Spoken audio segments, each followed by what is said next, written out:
Merħba lil kull min qiegħed isegwina jiena Rachel Baldacchino u nilqakom għal podda ta' Markapaġna. F'Markapaġna niltaqa' ma' kittieba, ma' artisti, ma' akademiċi, riċerkaturi, ħassiba, bilan li nsiru nafhom ftit aħjar permezz tal-kodba li jħobbu jaqraw li jġibu magħhom biex niddiskutu illum. Illum ser nkun qiegħda nitkellem ma' Gattaldo. Gattaldo huwa illustratur u kittieb ukoll tal-kodba ta' tfal u bbażat Londra. Lokalment nafuh l-iktar għal ktieb tiegħu Fearless, The Story of Daphne Caruana Galizia, li ġie ppubblikat fl-2020 minn Otterbury Books l-Ingilterra. Jiġifieri 3 snin wara l-assassinju tal-ġurnalista Daphne Caruana Galizia.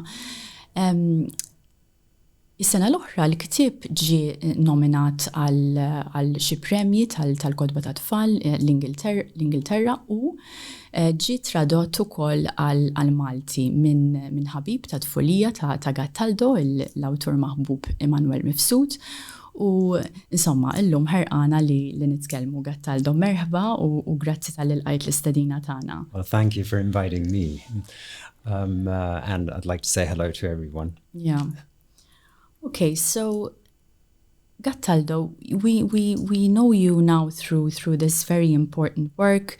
But you're also an illustrator, apart from being a writer, and you're also the very important person who has made it possible for us to speak to our children about the difficult story, the difficult history of Daphne Caruana Galizia. So I would like to take off from your childhood with the elements in your childhood that inspired you to be the person that, well, you are today.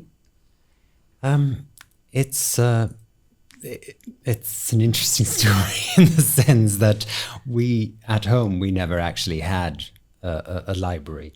So somehow, though we used to go to the library in I think it was in Beltisep back then. Floriana. And you were still living in Malta as a child? Yes, I grew up here. And you went to school here as well? Yes, I did. That's how I know Manuel. Yeah. We were in secondary school together. Right. So in Rabat, as it happens. But yes, but I remember long summers that's my best memory of childhood. Long summers in a caravan, or in a camper van before that, and in a tent when I was a baby. My parents were kind of pioneers in terms of doing this, because at the time there weren't many people who used to, in fact, we used to have can you imagine the Adira Bay to ourselves, on the beach. Itself, so with a tent. We had a tent on the actual beach. And then as time went by, we had a camper van sort of just across the road. And I remember an old bungalow there, a wooden bungalow, where now there's I think a village, some tourist village. Yeah. Would it be the Danish village. Yeah. Is it still there? I'm not sure. Anyway. It's not a place I am very familiar with, but I do hear it flying about sometimes as a name, so perhaps it's still there. I don't know.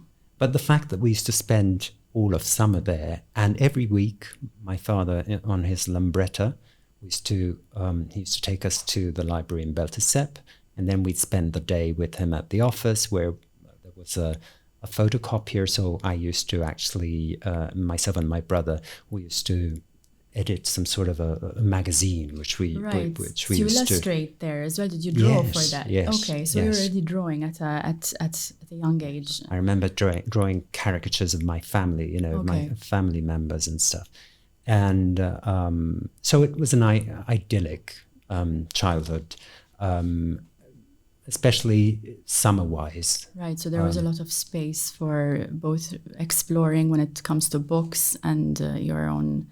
Yes, because we used to have inspiration from as an illustrator as a child. I mean, were you aspiring, towards it's weird. I've never thought about that, but of course there were cartoons we used to watch on television, and also cartoon books like Asterix and Obelix, and what else was there? But it was mostly a combination And of do you remember things teaching like that. yourself how to draw, or was it something that you experimented with and then that developed as a skill as you went along? Well, from a very early age, I used to love drawing, and I think my parents weren't at all kind of the creative types, but they used to encourage us, because all three of us, my older sister and my younger brother, were all in some way in the arts scene. So, Right. and Are they still in the local art scene, or?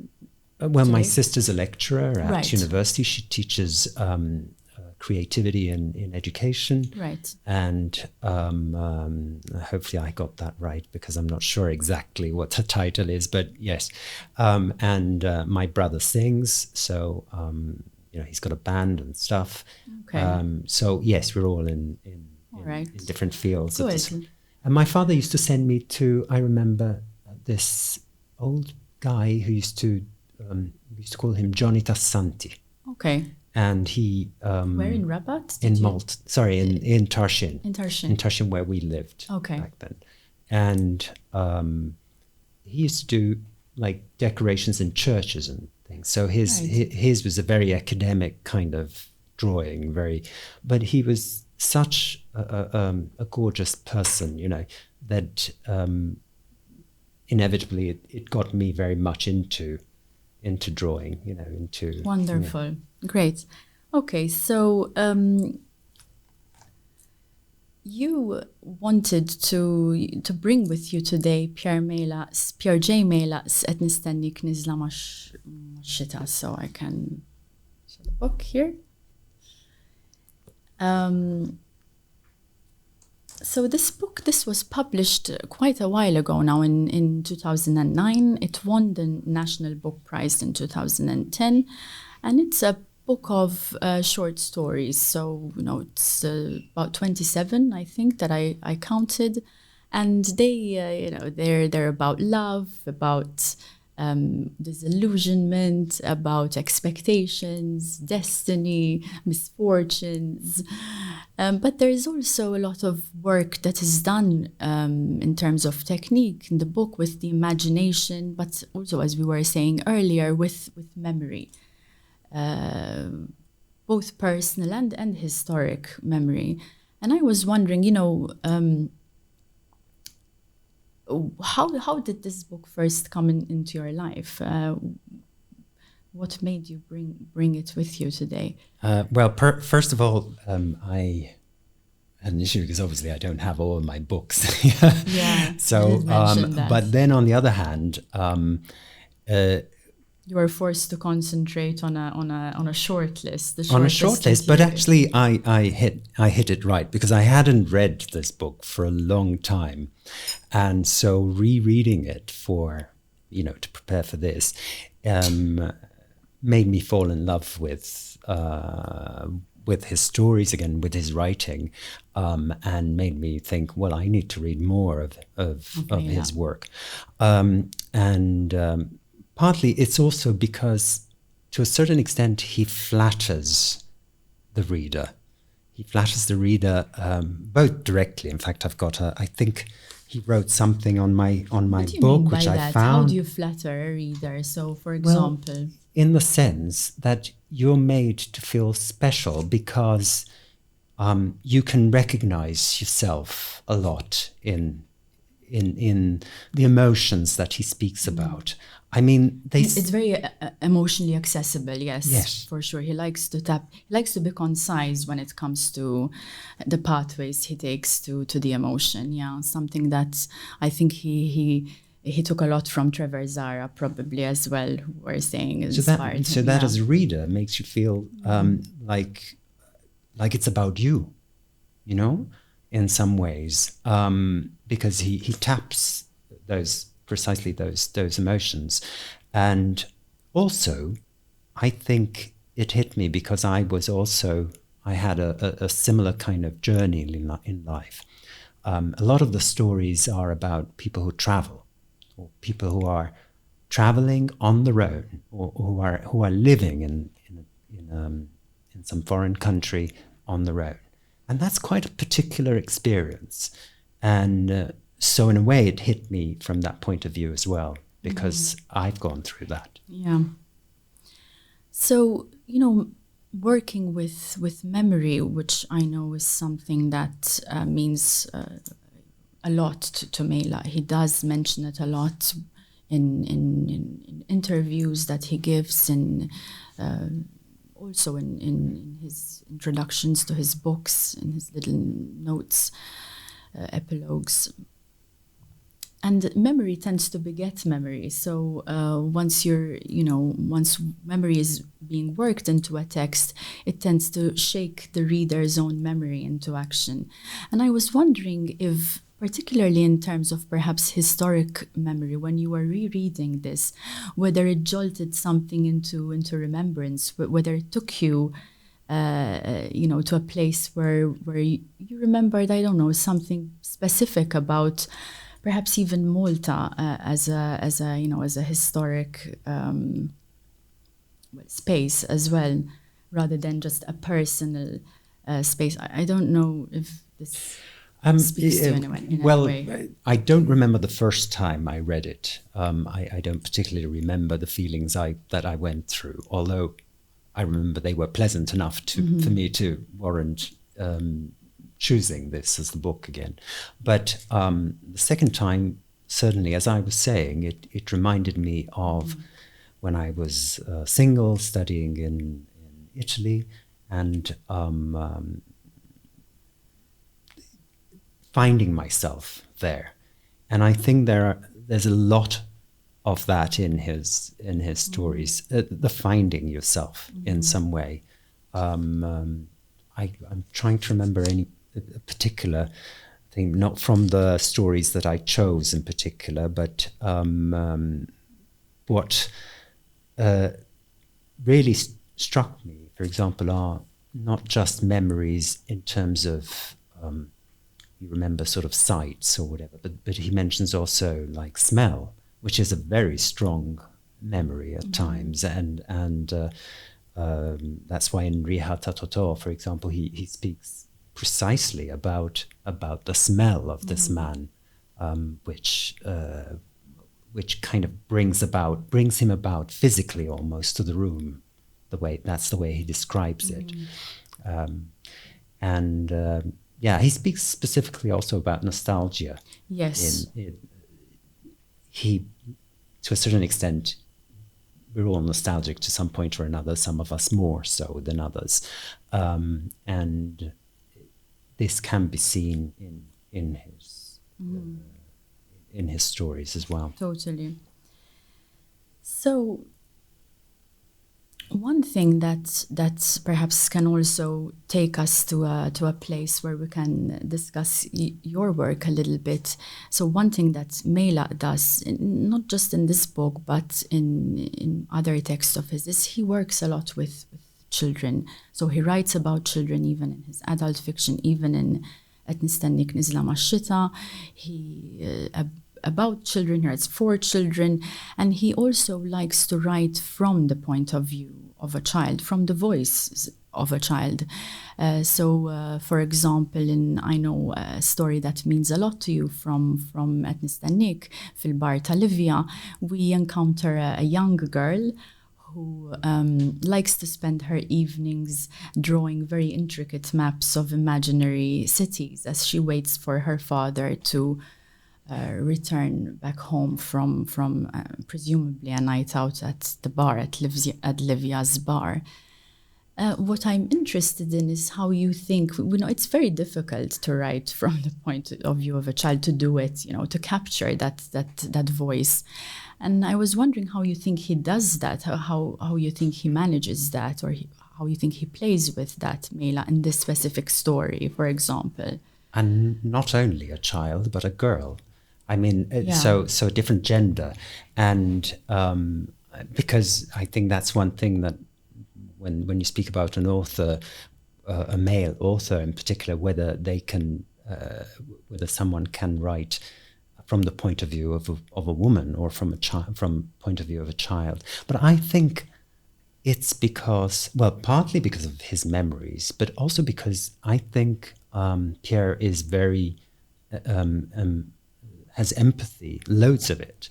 And you can see this from the way he writes, to almost like he goes into each person and is able to read their not only their thoughts, but what they're going through, their feelings, the whether they feel heat or whatever. Everything is there, you know, and that's what makes his character so real.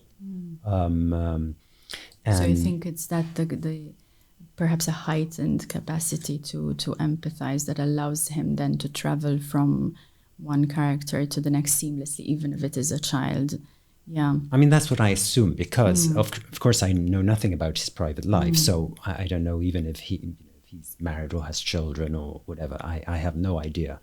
And you mentioned that story, Il Bar Talivia. I found, well, first of all, I found a common theme between that and other stories. And such as, for example, you know, the almost a detachment. All right, the theme of detachment. So for example, with Il Bar Talivia, there's this little girl who we only learn that it's that the one of the characters she's invented, or she talks about in her maps, and these maps that she creates are her father. Is her father. Yeah. So she creates this whole city, and starts from this little bar where there's this woman, which is strange because this woman is very free-spirited, and kind of makes you think perhaps she's in competition for the love of the father, even though it's a different kind of love, of course, but because in there she places herself almost in the form of a statue outside of this bar, looking at this bar, and every time the door opens, she tries to catch some of the warmth from there. Yeah, exactly. So we're talking here about the child going to where there's presumably the bar where her father likes to spend time. In her imaginary city, she builds this little square with the bar, and then she projects herself into a statue that is close to the bar, so she can almost spy on her father, waiting for him. It's almost like she needs this his approval, his love in some way, which we kind of gather at the end that he does show her. But we don't know the whole story, because that's the nice thing about short stories, that you're only given some details, and the rest it's your imagination. These are that makes very short stories as well. So yes, but but it's fascinating that she almost like lives, gets her love from the things she creates, and in a way, I kind of saw it's the author himself. The little girl is almost... You felt that, okay. Because she creates these lovely stories, these lovely characters, you know, that make up her world. And we only experience her inside the home, almost as though she's inside, doesn't want to go out, or, well, we don't know if she doesn't want to, but we all only see her inside the house, and she creates this whole world, which might be imaginary. We don't know what's real about. No, we do not. But it could be that what you're mentioning here, this detachment also plays into the capacity to capture the voice of a child, because you still maintain the adult perspective, and you travel in and out of it, kind of, which is a way of, I guess, working around it. Because towards the end of the story, which is what you're going to read us now, the voice switches, and there we get the father, who is directing the action, right? It is he then who comes back home, finds his daughter, asleep with her map covering her face, and he just feels the peace and comfort of having a daughter. She's safe and she's asleep. So yeah, let's hear this. Let's get a taste of it. Tobbu wis l-raġel il-qaraj, imma meta jintabaħ li sarlu l-ħin u jitfa f'rasu l-beritta l-griża ikkaxxata u jdawwar ix-xalla madwarhom u joħroġ, tara f'għajnejh in-niket ta' ġimgħa miġbur. Tibqa' tħares lejh sakemm jimxi t-triq kollha. Imbagħad jikseb fuq l-lemin, jgħaddi minn pjazza daqs nitfa b'torri kbir f'nofsa li minn fuqu tista' tara s-soqfa kollha tad-djar tal-belt u jidħol fi triq dejqa li fit-tarf tagħha hemm blokk bini kbir, kollu appartamenti żgħar. U jibqa' tiela l fuq, jiftaħ il-bieb. Waqt li jinżal l-kowt u x-xalla u jpoġġihom fuq is-siġġu taħdejn it-telefon fil-kurtur, jiftaħ il-bieb tal-kamra tat-tifla biex jara raqdiċ. U bħas-soltu isiba rieqda bid-dawl mixawl. Ineħħila bil-mod il-karta minn ida, b'nofs belt mibnija u b'nofs ieħor ippjanat, ibusa fuq moħħa u jitfila l-lampshade ir-roża. Thank you for that. Yeah, so we caught there the twist that I was referring to, where we leave the world of the imaginary cities and imaginary mapping, and we then enter we go back to the adult perspective, the voice of the father who's taking over. And what intrigues me is the sadness. Why is there a sadness in him? We're not told whether that's because of, well, whether his daughter is somehow ill or something. Perhaps that's why she's at home. Who knows? I mean, they could seem to be alone in the world as well, just him and her. So there's a sense of loss that is being replaced by time spent away from the home, by time spent in the home, but taking flight from the home. So yeah, there is a lot of that lingers. It is a beautiful, very pictorial story as well. And that's one other reason, by the way, why I love this. It's because I find it so close to illustration. Yes. When you're trying to create characters and a whole situation, it's very similar. And obviously every author tries to do that, but I find that Pierre does so exquisitely. And in fact, this is what I have in mind now to speak with you a little bit about is what what you kept closest to heart and to mind when you were working on Il Giornalista, on Fearless. It is a very difficult story to tell, and I was so relieved when this book came into my life, because I was looking forward to reading it to my nephews and my little niece.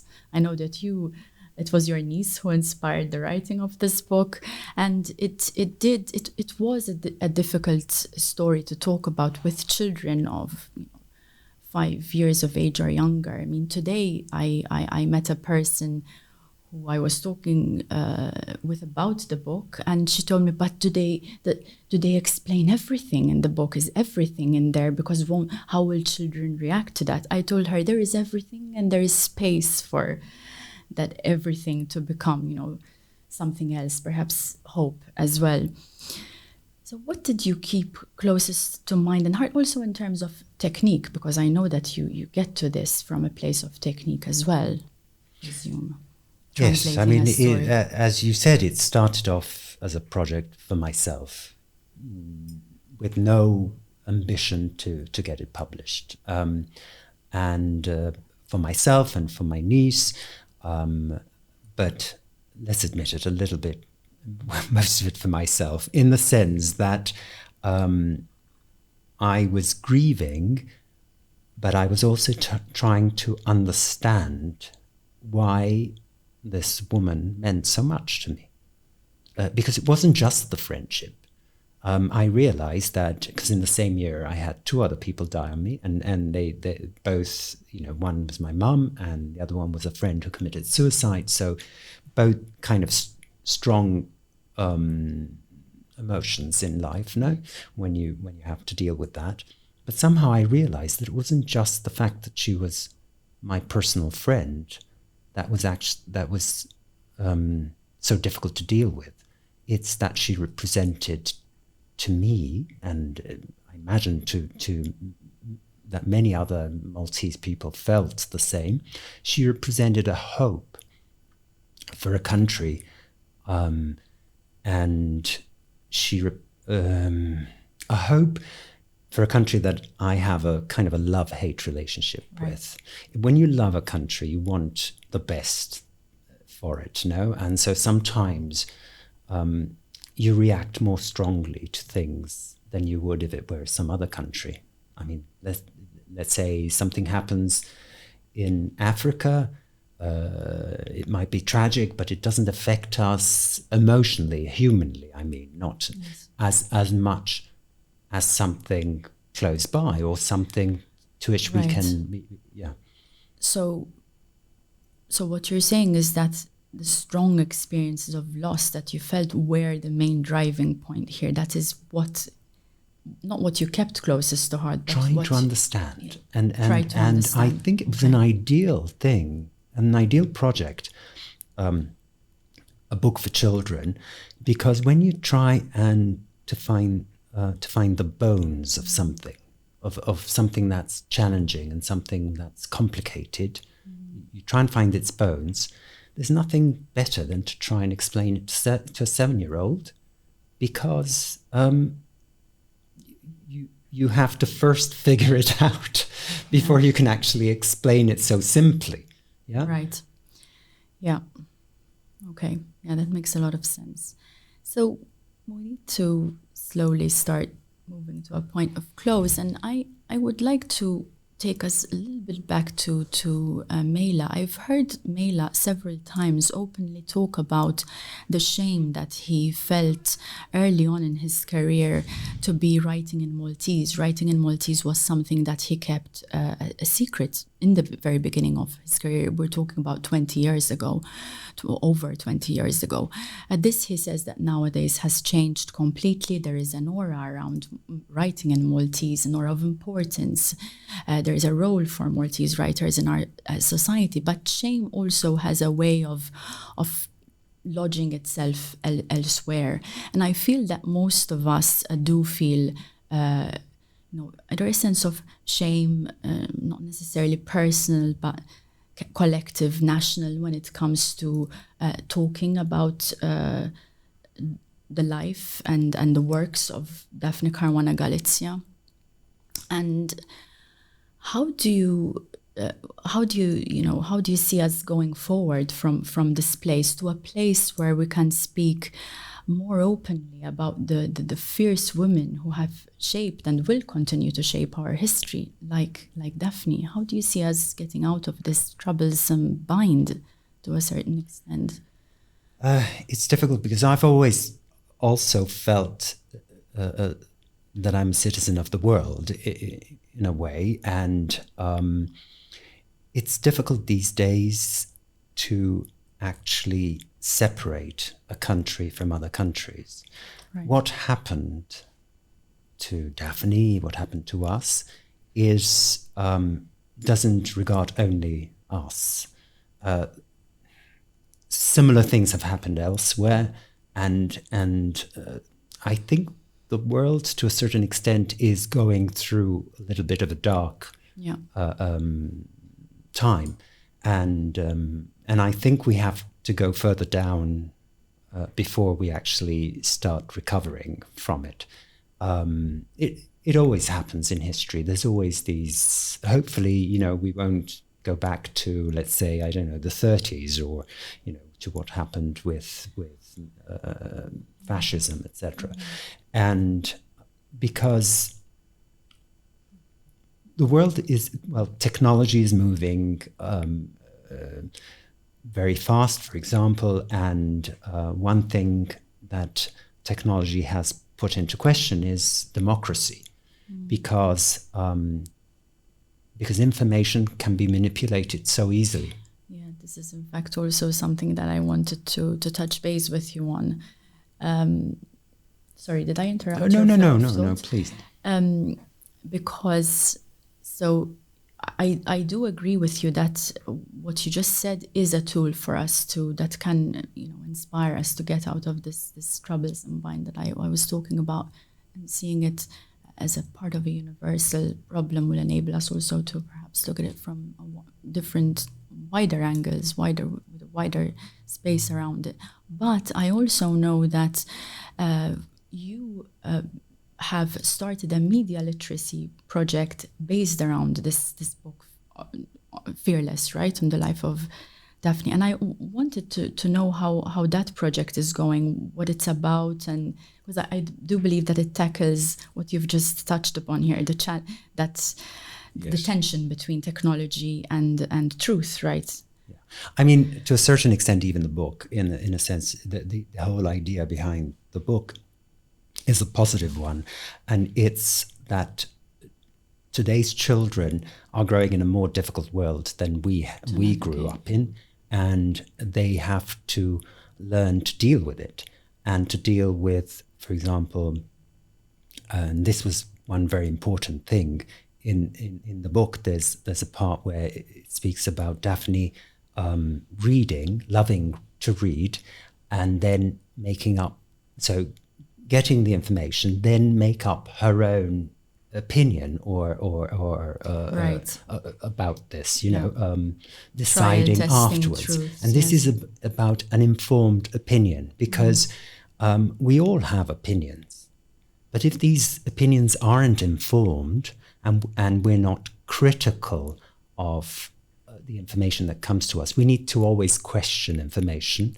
And that is what I tried to do, both in the book, but then I also tried through this media literacy project, which is a website which I did, which is called Fearless Daphne, which started off as a marketing tool, of course, for the book, but then eventually I thought it has to have some use as well, and I got even other journalists, for example, to write articles about what different kinds of journalists there are, why a journalist is important. So it explains journalism to the children. So I do encourage, young listeners out there also to go and check the website out. Thank you so much. I have to stop us here, even though I'm sure we could have gone on for a little bit longer at least. Thank you. It was an honor and a pleasure. It's been a pleasure for me too. Markapaġna jixxandar kull nhar ta' tlieta fis-6 ta' flaxija fuq YouTube, ma fuq il-paġna tal-Kunsill Nazzjonali tal-Ktieb u tal-MaltaToday, u bħala audio ssibuh ukoll fuq Spotify u Apple Podcasts. Nirringrazzjakom tal-li segwejtuna u niltaqgħu għal podda tal-imiss. Saħħa.